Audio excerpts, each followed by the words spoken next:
Every great story begins with a moment of doubt. In the gleaming corridors of a Riyadh-based construction firm, a seasoned Saudi architect held up a set of technical drawings and shook his head. The blueprints belonged to a young Filipino structural engineer named Rafael, and in that one dismissive gesture, a chain of events was set into motion that would eventually ripple across the global engineering community. Nobody in that boardroom imagined that the man whose work was being rejected would soon become the subject of conversations at international construction summits.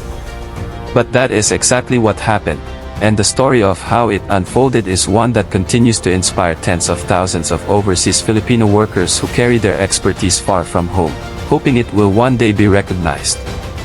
Rafael Domingo had spent 11 years building his credentials. He graduated near the top of his class at a well-respected university in Manila, passed the Philippine licensure examination for civil engineers on his first attempt, and then spent several years working on infrastructure projects across Luzon before deciding to take his career abroad. Like millions of his countrymen, he saw the Gulf region as a place where ambition could be rewarded with opportunity. He arrived in Saudi Arabia with a portfolio of completed bridge reinforcements, multi-story residential towers, and seismic resistance projects, all of them testaments to a mind trained to think structurally under pressure. When he submitted his proposed design for a mixed-use commercial complex in the Al Olea district, he had spent weeks refining every calculation.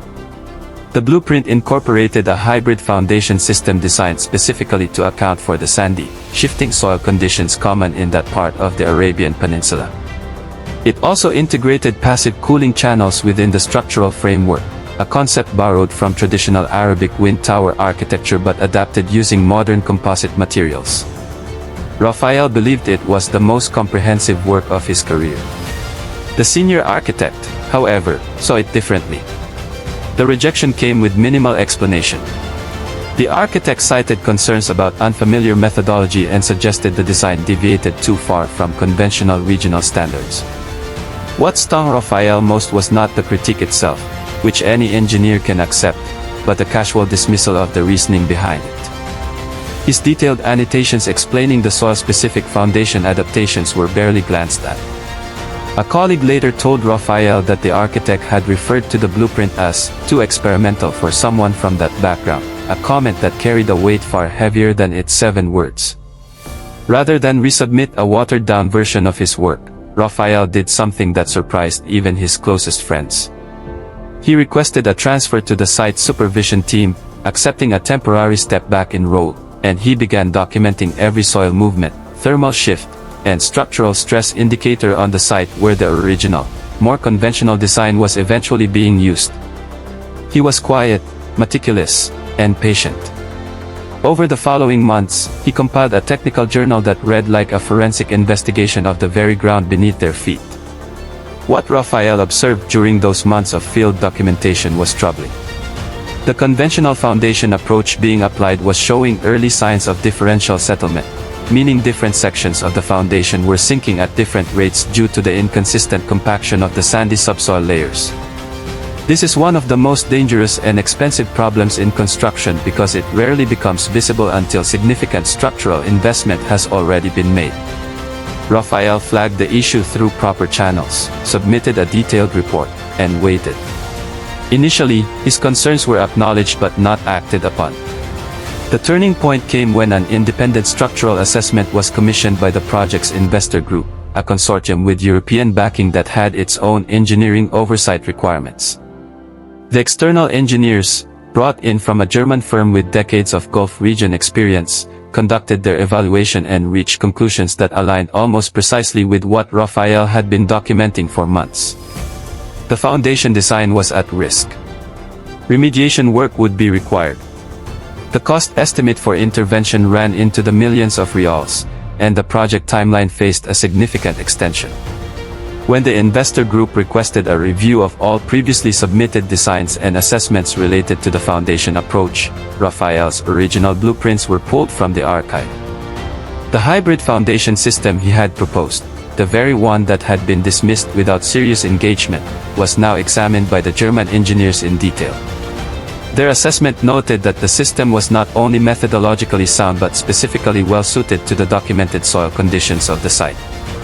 One engineer in the external team reportedly described the original design as showing an unusually high level of site-specific awareness for a preliminary submission. The conversation in the firm's leadership circle shifted almost overnight. The senior architect who had rejected the blueprints was placed on administrative review, not as a punishment per se, but because the investor group required a full audit of design approval processes. Rafael was formally reinstated to his engineering role and invited to participate in the remediation planning, working alongside the German team to develop a corrective foundation approach that drew heavily from the principles in his original design. For the first time since arriving in Saudi Arabia, Rafael sat at the main table. News of what had happened did not stay within the firm. The construction industry in the Gulf is tight-knit, and word travels quickly between project managers, quantity surveyors, and site engineers who move from contract to contract across the region. Within weeks, Rafael's story had circulated through informal networks of overseas Filipino workers in construction, and then through social media communities that serve the broader OFW population. Engineers in Doha, Dubai, and Kuwait were sharing screenshots of posts about him. Filipino engineering groups online began discussing his case as a symbol of something much larger than one man's career. The broader context that made Rafael's story resonate so deeply is not difficult to understand. The Philippines produces a significant number of licensed engineers, architects, and technical professionals every year, and a substantial portion of them work abroad. According to data from the Philippine Overseas Employment Administration, the construction sector consistently ranks among the top industries employing Filipinos in the Middle East. These workers bring genuine expertise and internationally recognized qualifications, yet many report encountering systemic skepticism toward their professional judgment, particularly when it challenges decisions made by counterparts from countries perceived as holding greater cultural authority in the region. This dynamic plays out not only in engineering but across healthcare, education, and skilled trades. Filipino professionals abroad often describe a pattern where their technical competence is utilized fully at the execution level but questioned or bypassed at the decision-making level. Rafael's experience was a striking example of this pattern, but what made his story different was that the technical record ultimately spoke loudly enough to cut through the noise.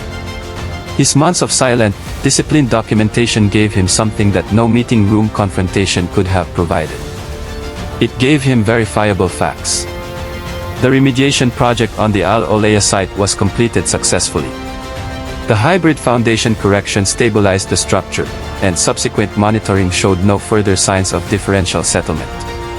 The commercial complex eventually opened on a revised timeline, and the investor group's end-of-project report made specific mention of the value contributed by site-specific geotechnical analysis, language that those who knew the story understood as a quiet tribute to what Rafael had brought to the table from the very beginning.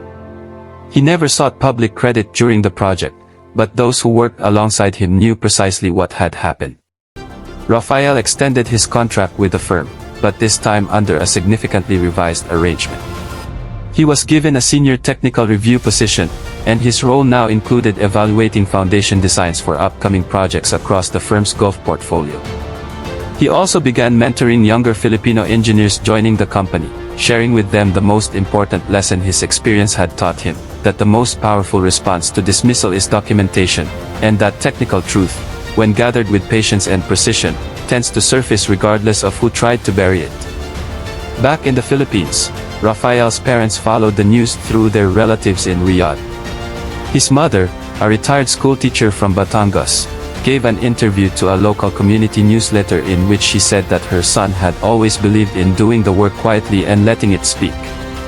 His father, a retired civil engineer himself who had once worked on irrigation systems in Mindanao, said he had told Rafael years ago that the ground never lies.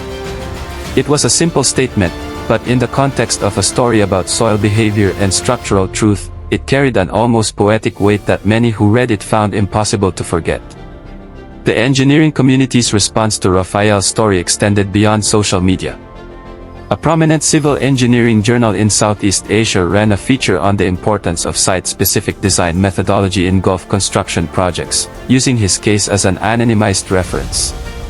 Several Filipino engineering associations began pushing for stronger international recognition frameworks for licensed Filipino professionals working abroad, citing cases like his as evidence that credential acknowledgement alone is not sufficient without cultural and institutional respect for professional judgment.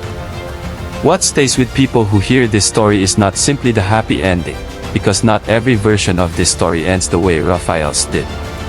What stays is the image of a man sitting quietly on a construction site, notebook in hand, measuring the earth's slow movements while the decisions that affected his work were made above him. He did not raise his voice. He did not seek confrontation. He simply recorded what the ground was doing, trusting that eventually someone would read the record. And when they did, it changed everything.